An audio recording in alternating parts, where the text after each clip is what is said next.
અંકલેશ્વર જીઆઈડીસીમાં આવેલા રિઝર્વ તળાવની પાછળની ખાડીમાંથી મગરને સુરક્ષિત રીતે પકડી પાડવામાં સફળતા હાથ લાગી છે. દયા ફાઉન્ડેશનની ટીમ દ્વારા મગરનું રેસ્ક્યુ કરવામાં આવ્યું હતું. બાદમાં વન વિભાગને મગરનો કબજો આપવામાં આવ્યો હતો. અંકલેશ્વર નજીક આવેલા આંબલા ખાડી વિસ્તારમાંથી મગર દેખાતા આ વિસ્તારમાં હલચલ મચી ગઈ હતી. છેલ્લા કેટલાક દિવસોથી સ્થાનિક રહેવાસીઓ દ્વારા તળાવ પાસે મગર નજરે પડવાની માહિતી દયા ફાઉન્ડેશનની ટીમને આપવામાં આવી હતી. ત્યારે માનવ સુરક્ષાને ધ્યાનમાં રાખીને અંકલેશ્વર દયા ફાઉન્ડેશનની ટીમ દ્વારા તાત્કાલિક કાર્યવાહી હાથ ધરી અને મગરને પકડવા માટે તળાવની આસપાસ વોચ રાખવામાં આવી હતી. જ્યાં સ્થાનિકોની સતર્કતા અને દયા ફાઉન્ડેશનની ટીમની ઝડપી કામગીરીના પરિણામે મગર સફળતાપૂર્વક પકડાઈ જતા આસપાસના રહેવાસીઓએ રાહતનો શ્વાસ લીધો હતો. આજ રોજ અંકલેશ્વર જીઆઈડીસી તળાવની આજુબાજુ જે વારંવાર મગર દેખાયા કરતો હતો તેને અંકલેશ્વર વન વિભાગની ટીમ દ્વારા સફળ રેસ્ક્યુ કરવામાં આવ્યો છે. તળાવને પાછળના ભાગના આંબલા ખાડીમાંથી એમનો પકડી અને સહી જગ્યાએ છોડવામાં આવશે.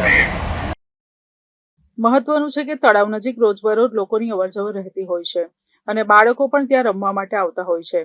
મગરની હાજરીના કારણે કોઈ અનિચ્છનીય ઘટના ન બને તે માટે દયા ફાઉન્ડેશનની ટીમે પૂરતી તકેદારી રાખી હતી.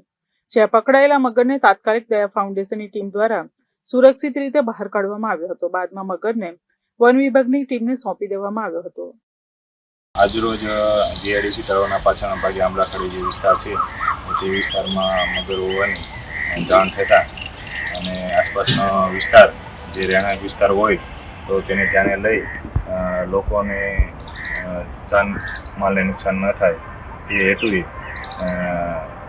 મગર કે જે માદા જાતિનો છે અને અંદાજે તેની ઉંમર 10 થી 12 વર્ષની જણાઈ આવે છે તો તે મગરને અમારા જીવદયા પ્રેમીના કમલેશભાઈ પટેલ, ભૂરાભાઈ, જયભાઈ, સુનિલભાઈ સહિતના અમારી પોલીસની ટીમ દ્વારા એકસમ થઈને સંયુક્ત રીતે આ મગરનું રેસ્ક્યુ કરેલ છે અને સફળ અને સલામત રીતે એમનું રેસ્ક્યુ કરેલ છે. હવે પછી તેની તબીબી ચકાસણી સહિતની આગળની ધોરણસરની કાર્યવાહી મહેરબાન નાયબ વન સંરક્ષક શ્રી ભરૂચના માર્ગદર્શન હેઠળ તથા આરએફઓ ડીવી ડામોર સાહેબના સીધા દેખરેખ હેઠળ આગળની કાર્યવાહી હાથ ધરવામાં આવે છે. ઉલ્લેખનીય છે કે ભરૂચ જિલ્લામાં નર્મદા નદી, કેનાલો અને તળાવો હોવાને કારણે ઘણી વખત મગરો માનવ વસાહતની નજીક આવી જાય છે.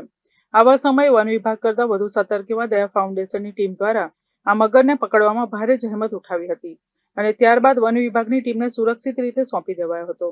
ત્યારે દયા ફાઉન્ડેશનની ટીમ અને વન વિભાગે સ્થાનિક લોકોને પણ અપીલ કરી છે કે મગર અથવા અન્ય વન્યજીવ નજરે પડે તો ડર વગર તાત્કાલિક દયા ફાઉન્ડેશનની ટીમ અથવા વન વિભાગને જાણ કરે અને પોતે જોખમ ન લે. Gautam Patel, Gujarat news scheme.